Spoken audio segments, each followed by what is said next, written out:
Good morning students. लक्ष्य agro classes के YouTube channel पर आपका हार्दिक स्वागत, अभिनंदन। तो आज हम कक्षा 12 अनिवार्य हिंदी का जो महत्वपूर्ण टॉपिक है भाषा, व्याकरण और लिपि, इसके बारे में बात करेंगे। अनिवार्य हिंदी क्लास 12th टॉपिक है अपना भाषा, व्याकरण और लिपि। तो इसके बारे में हम बात करेंगे। बहुत ही महत्वपूर्ण टॉपिक है। आपको इस आने वाले एग्जाम में इसमें जरूर 2 या इससे अधिक 3% भी आपको मिल सकते हैं। तो स्टार्ट करते हैं अपन अपना टॉपिक भाषा, व्याकरण और लिपि। ये तीनों टॉपिक भाषा, व्याकरण और लिपि तीनों एक साथ है। वैसे टॉपिक अलग अलग है, लेकिन हमारे जो 12वीं के सिलेबस है उसमें इन तीनों को एक साथ ही दे रखा है। तो बात करते हैं हम भाषा, व्याकरण और लिपि के बारे में। तो सबसे पहले हम बात करते हैं अपनी भाषा के बारे में। भाषा क्या होती है? भाषा संस्कृत का एक शब्द है, भाष धातु। संस्कृत के भाष धातु से बना हुआ है, जिसका अर्थ होता है व्यक्त वाणी। सीधा सा प्रश्न आपसे यही से पूछा जा सकता है ऑब्जेक्टिव में कि भाषा किन शब्द से बना है, तो ये भाष से बना है। भाष क्या है? धातु है। धातु और किस भाषा का है? संस्कृत का है। और इसका अर्थ क्या होता है बेटा? व्यक्त वाणी। अर्थ क्या होता है? व्यक्त वाणी। यानी कि मनुष्य के द्वारा जो वाणी व्यक्त की जाती है, विचारों का आदान प्रदान होता है, विचारों की अभिव्यक्ति होती है, उसे ही हम क्या कहते हैं? भाषा कहते हैं। परिभाषा आपके ऊपर लिखी हुई है कि व्यक्त वाणी के रूप में जिसकी अभिव्यक्ति की जाती है उसे क्या कहते हैं? भाषा कहते हैं। तो भाषा संस्कृत के भाष धातु से बना है, जिसका अर्थ होता है व्यक्त वाणी। भाषा विचारों का एक प्रवाह है, 2 व्यक्तियों के मध्य बोलचाल का माध्यम है और संचार का प्रमुख माध्यम है। तो भाषा संस्कृत के शब्द से बना है। प्रश्न सीधा आ सकता है, भाष धातु से बना है, किसका है? संस्कृत का है। अर्थ क्या होता है? व्यक्त वाणी। आगे बात करते हैं हम भाषा के प्रकार। देखो, भाषा के 2 प्रकार होते हैं, एक तो है मौखिक और दूसरा है लिखित। इसके बारे में थोड़ी बात करते हैं। कई जगह आपको गाइडों में 3 बता दिए जाते हैं। एक तो मौखिक बता दिया जाता है, एक लिखित और एक सांकेतिक। तो बेटा ध्यान रखिएगा, ये सांकेतिक एक शब्दावली है, पूरी भाषा नहीं है। सांकेतिक से हम केवल एक शब्दों को पहचान सकते हैं। भाषा पूरा भाव होता है। जब कोई व्यक्ति अपनी बात को पूर्ण भाव के साथ प्रकट करता है तो उसे भाषा कहते हैं। अब पूर्ण भाव या तो मौखिक रूप में प्रकट करेगा और या फिर वो लिखित रूप में प्रकट करेगा। सांकेतिक में कहीं कहीं वो अपने शब्दों को बता देगा। जैसे उसने गर्दन हिला तो इसका अर्थ है ना कर रहा है या हाँ कर रहा है। कहीं कोई इशारा कर दिया तो वह संकेत समझा दिया। तो ये एक शब्दावली है, भाषा का प्रकार नहीं है। भाषा के 2 ही प्रकार होते हैं, मौखिक और लिखित। भाषा के रूप अलग अलग होते हैं। भाषा के रूप अलग अलग होते हैं। जैसे राजभाषा है, राष्ट्रभाषा है, मातृभाषा है, अंतरराष्ट्रीय भाषा है, विदेशी भाषा है और देसी भाषा है। ये भाषा के विविध रूप है। इसमें कई जगह मूल भाषा, विभाषा या बोली, ये भी आता है। इसके बारे में थोड़ी अपन बात करते हैं, देखिएगा।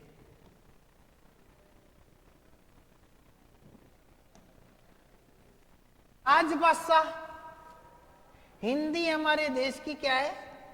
राजभाषा है। हिंदी हमारे देश की राजभाषा है, ना कि राष्ट्रभाषा है। राष्ट्रभाषा तो बेटा हम उसको कहते हैं जो एक पूरे राष्ट्र में बोली जाए। ये पूरा भारत है, एक राष्ट्र हो गया।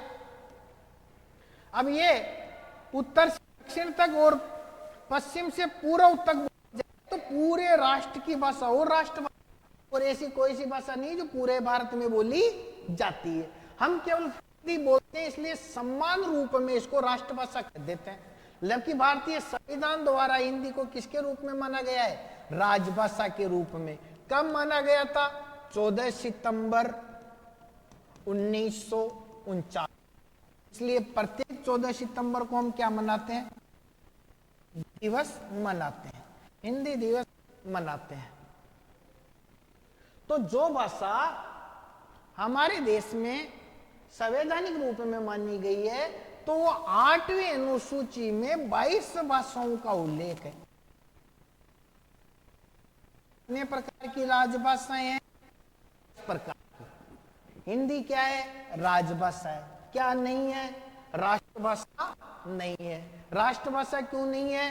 क्योंकि पूरे राष्ट्र में बोली नहीं जाती, 10 राज्यों में यह बोली जाती है। संवैधानिक रूप में मान्यता है। बोलने में संख्या के आधार पर तो बहुत ज्यादा है, लेकिन मातृभाषा, थोड़ा इसके बारे में बात करते हैं अपन।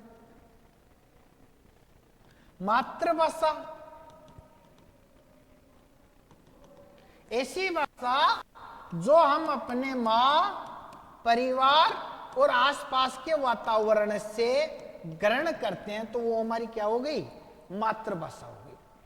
जो भाषा हम अपने मां, परिवार और आसपास के वातावरण से ग्रहण करते हैं तो मातृभाषा हो गई। जैसे राजस्थान वाले राजस्थानी बोल देंगे,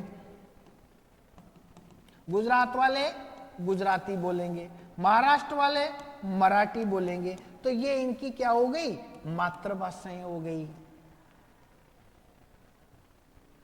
और इसकी भी उपबोलियां हैं।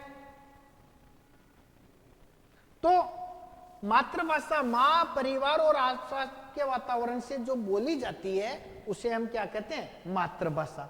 तो राजभाषा, राष्ट्रभाषा और मातृभाषा। अंतरराष्ट्रीय भाषा, जिसमें अंग्रेजी को प्राथमिकता है।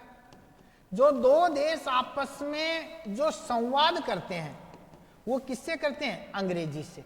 इसलिए अंतरराष्ट्रीय भाषा कौन सी मानी जाएगी? अंग्रेजी। हमारी मातृभाषा कौन सी मानी जाएगी? और हमारी राजभाषा कौन सी मानी जाएगी? हिंदी। और अंतरराष्ट्रीय भाषा अंग्रेजी। इसके अलावा एक भाषा और होती है, देसी या विदेशी।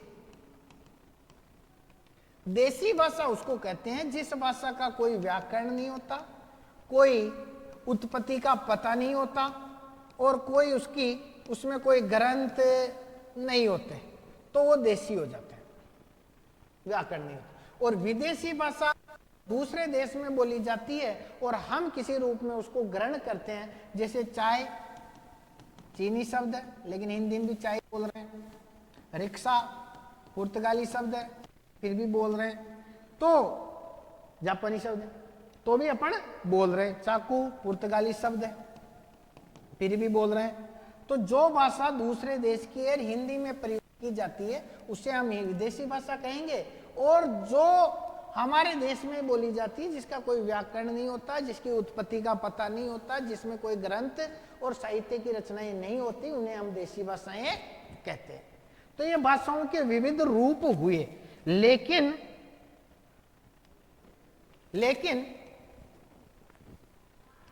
भाषा के प्रकार केवल हुए। मौखिक और लिखित। इसलिए 12वीं बोर्ड में अगर कोई प्रश्न पूछा जाएगा तो इसी में से पूछा जाएगा कि भाषा कितने प्रकार की होती है। तो भाषा कितने प्रकार की होती है? 2 प्रकार की। कौन सी? मौखिक भाषा और लिखित भाषा। मौखिक भाषा की परिभाषा क्या दे रखी है कि जो साधारणतः बोलचाल में भाषा को मौखिक भाषा कहते हैं। जैसे नेताजी के भाषणों को सुनकर जनता उत्साह भरी हुई, यानी कि जिसमें व्यक्ति मौखिक बात करता है और अर्थ ग्रहण उसका सुनकर करते हैं। अर्थ ग्रहण कैसे करते हैं? सुनकर। और लिखित भाषा, जब उच्चारित ध्वनि संकेतों को निश्चित चिन्हों या ध्वनि संकेतों द्वारा हम अंकित करते हैं, उसे लिखित भाषा कहते हैं। जैसे परीक्षार्थी उत्तर पुस्तिका पर प्रश्न हल कर रहे हैं, इसके लिए वे भाषा के निश्चित चिन्हों का प्रयोग कर रहे हैं। यानी कि जिस भाषा से हम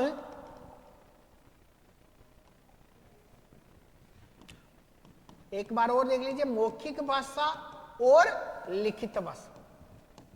मौखिक भाषा में अभिव्यक्ति होगी आपकी बोलकर और अर्थ ग्रहण होगा सुनकर। अभिव्यक्ति कैसे होगी? बोलकर। और अर्थ ग्रहण कैसे होगा? सुनकर। और लिखित भाषा में क्या होगा? लिखित भाषा में लिखकर अभिव्यक्ति प्रकट होगी। लिखित भाषा में क्या होगी? लिखकर अर्थ प्रकट होगा। लिखित भाषा में लिखकर अभिव्यक्ति प्रकट होगी। अभिव्यक्ति कैसे प्रकट होगी? लिखकर। और अर्थ ग्रहण कैसे होगा? अर्थ ग्रहण होगा पढ़कर।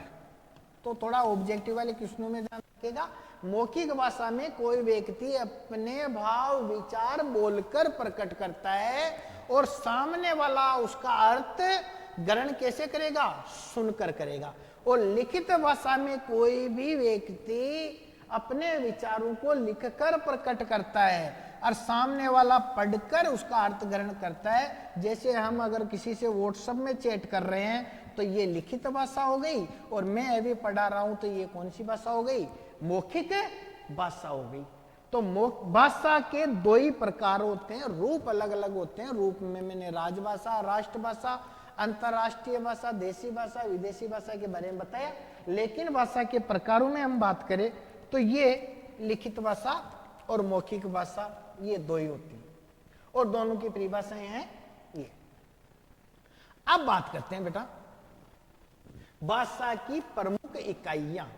पिछली बार बोर्ड में प्रश्न पूछा गया था कि भाषा की कितनी इकाइयां होती है। तो भाषा की कितनी होती है? 5 इकाइयां होती है। कितनी होती है? 5 इकाइयां होती है। भाषा की कुल 5 इकाइयां होती है। 5 के नाम लिखे हुए हैं। नंबर 1 ध्वनि, नंबर 2 वर्ण, नंबर 3 शब्द, नंबर 4 पद और नंबर 5 वाक्य। इनके बारे में हम थोड़ी थोड़ी बात करते हैं। ध्वनि और वर्ण भाषा की सबसे छोटी, भाषा की सबसे छोटी इकाई किस रूप में? मौखिक रूप में। यहां ध्यान रखना आप। तो क्या होता है? ध्वनि। क्या होता है? ध्वनि। और इसी परिभाषा को आप स्वयं लिखकर यहां मौखिक की जगह क्या लिख देंगे? लिखित। तो क्या होता है? वर्ण।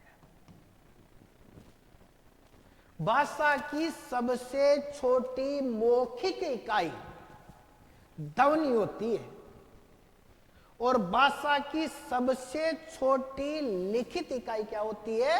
वर्ण होती है। यही अंतर है। कई बार प्रश्न पूछा जाता है वर्ण के लिए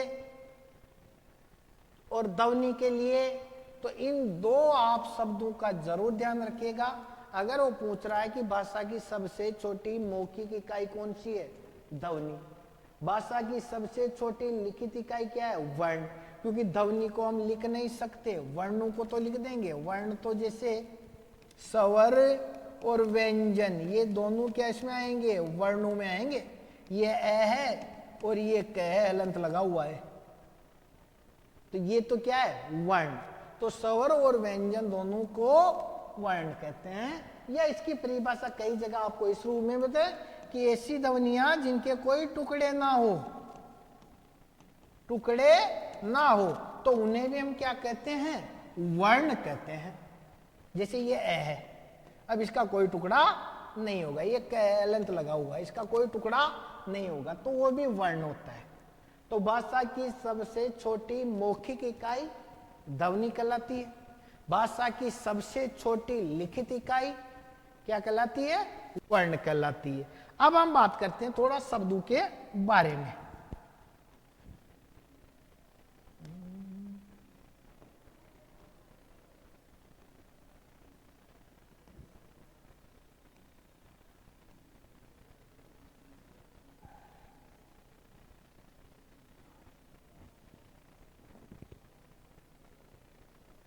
शब्द किसे कहेंगे, वर्णों के सार्थक समूह को शब्द कहते हैं।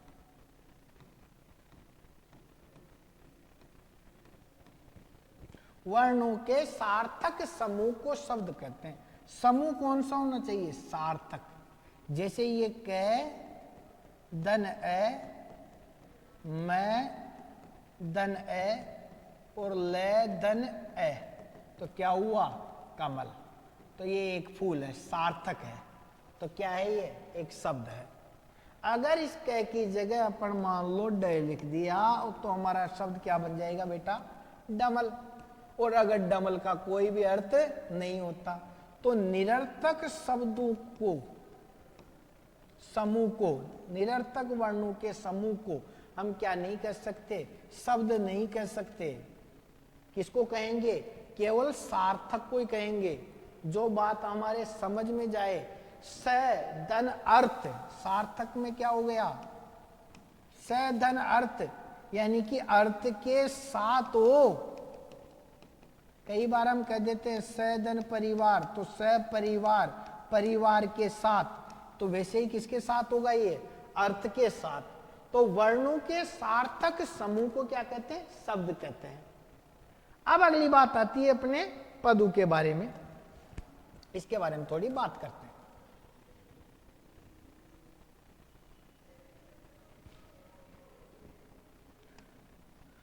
पद, पद किसे कहते हैं, विभक्ति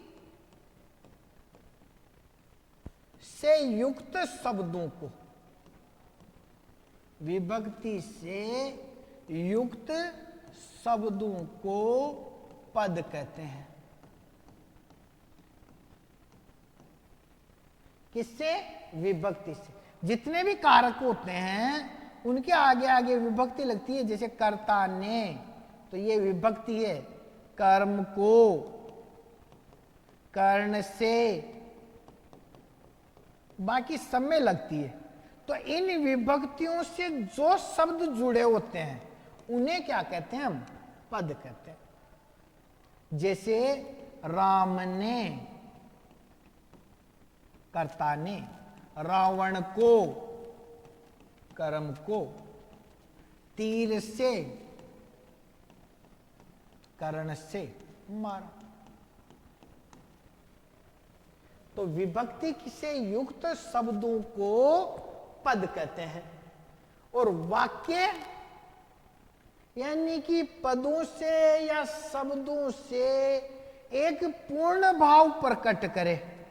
क्या करे, पूर्ण भाव प्रकट करे, तो उसे हम क्या कहेंगे, वाक्य कहेंगे। पूर्ण भाव प्रकट करेंगे तो उसे क्या कहेंगे, वाक्य। तो वापस इन सब के बारे में एक बार देख लीजिएगा। भाषा की, एक बार कहीं हाल करते ही खराब हो जाएंगे। हाँ, तो भाषा की कितनी इकाइयां होती है, 5 इकाइयां होती है। 5 में नंबर 1 ध्वनि, किसे कहेंगे ध्वनि? भाषा के सबसे छोटे रूप। कौन सा वाला? मौखिक, तो उसे क्या कहेंगे? ध्वनि। और भाषा का सबसे छोटा रूप कौन सा? लिखित, तो उसे क्या कहेंगे? वर्ण। और वर्णों के सार्थक समूह को क्या कहेंगे? शब्द। और विभक्ति से युक्त शब्दों को पद। और पदों से या शब्दों से मिलकर कोई वो वाक्य पूरा भाव प्रकट करता है तो उसे वाक्य कहते हैं। वो समूह जो पूरा भाव, शब्दों से मिलकर, पदों से मिलकर कोई समूह पूर्ण भाव प्रकट करे, पूर्ण भाव प्रकट करे तो उसे क्या कह देंगे? हम वाक्य कह देंगे, वाक्य कहते हैं। तो भाषा की 5 इकाइयां ध्वनि, वर्ण, शब्द, पद और वाक्य। एक बार और हम भाषा के बारे में थोड़ा सा जान लेते हैं।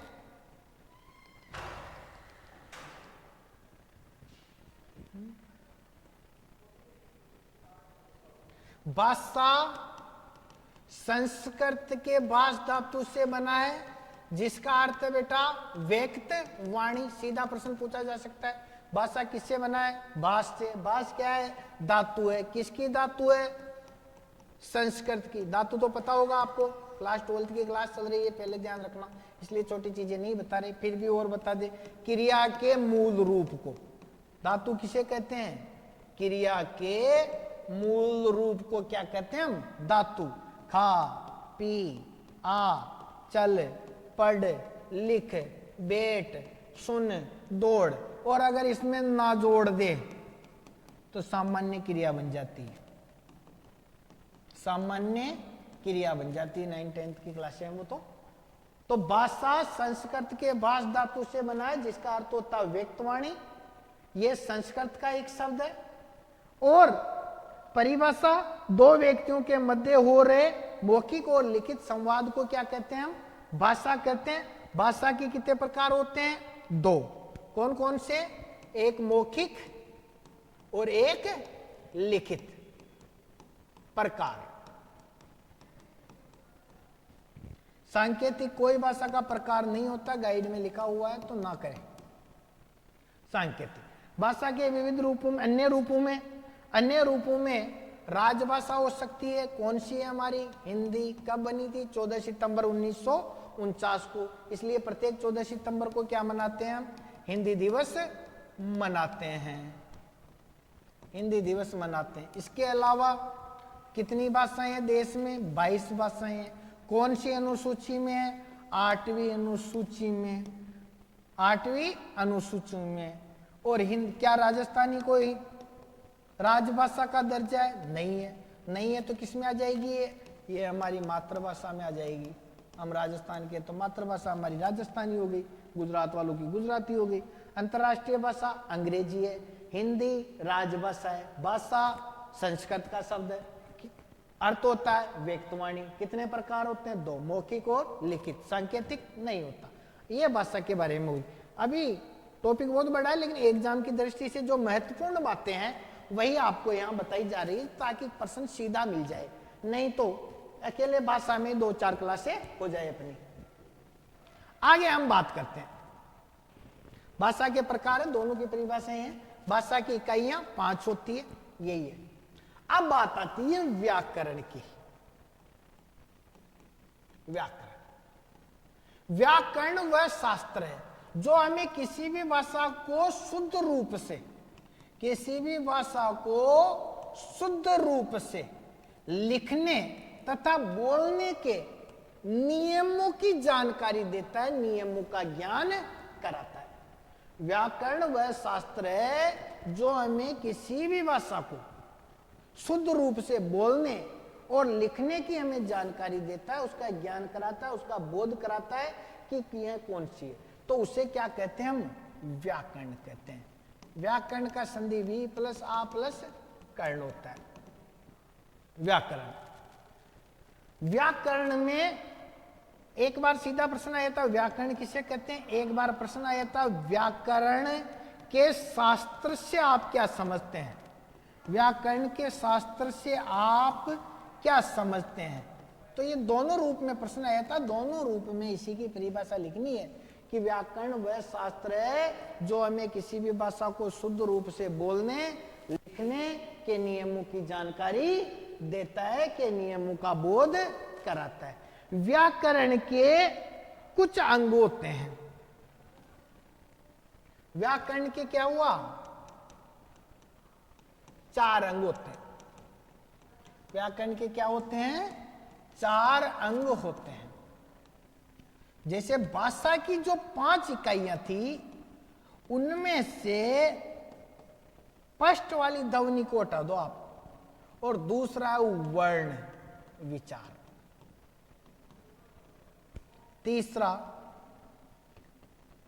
दूसरा शब्द विचार, तीसरा पद विचार, और चौथा वाक्य विचार। यहां विचार आएगा, परिभाषा ही नहीं आएगी, ध्यान रखना। व्याकरण के अंग जब लिख रहे हो आप, भाषा की इकाइयां लिख रहे हो, तो फिर वर्ण, ध्वनि, शब्द, पद, वाक्य, 5 की परिभाषाएं लिखोगे, उनके उदाहरण लिखोगे। और व्याकरण के जब 4 अंग लिख रहे हैं तो वर्ण विचार, शब्द विचार, पद विचार और वाक्य विचार होते हैं।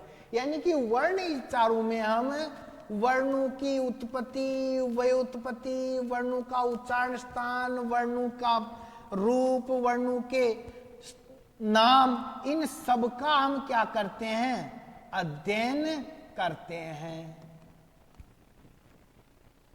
व्याकरण के जो 4 अंग होते हैं, उसमें पहला होता है वर्ण विचार। इसके हम वर्णों की उत्पत्ति, कि वर्ण कैसे बने, वर्णों की व्युत्पत्ति, बनावट, उत्पत्ति, तत्सम तद्भव देशज, कहां से आए ये, वर्णों के उच्चारण स्थान, वर्णों के नाम उपनाम, इन सब का अध्ययन किसमें करेंगे हम? वर्ण विचार में। दूसरा आता है शब्द विचार। इसमें शब्दों के प्रकार, उनके नाम, उनकी परिभाषाएं, उनका अध्ययन करते हैं। शब्दों में शब्द विकारी है, अविकारी है, रूढ़ है, यौगिक है, योग रूढ़ है, शब्दों की क्या परिभाषाएं होती है, इन के प्रकारों की क्या परिभाषाएं होती है, ये सब व्याकरण के कौन से टॉपिक में अध्ययन किया जाता है? शब्द विचार में। ये पदों की कौन सी विभक्ति का नाम है, उसका उच्चारण कैसे करेंगे, उनको लिखेंगे कैसे, उनके नियम क्या है, कहां कहां किसका प्रयोग होता है, इन सब का अध्ययन हम किसमें करते हैं? पदों के विचार में करते हैं। और वाक्य में वर्णों से, शब्दों से, पदों से जो वाक्य बनते हैं, उन वाक्यों की उत्पत्ति, उनके नामों का उल्लेख, उनके प्रयोग आदि के बारे में हम बात करते हैं। तो व्याकरण के 4 अंग होते हैं, भाषा की 5 इकाइयां होती है। तो व्याकरण में वर्ण विचार, शब्द विचार, पद विचार और वाक्य विचार, अच्छे से ध्यान रखिएगा। आगे बात करते हैं हम लिपि।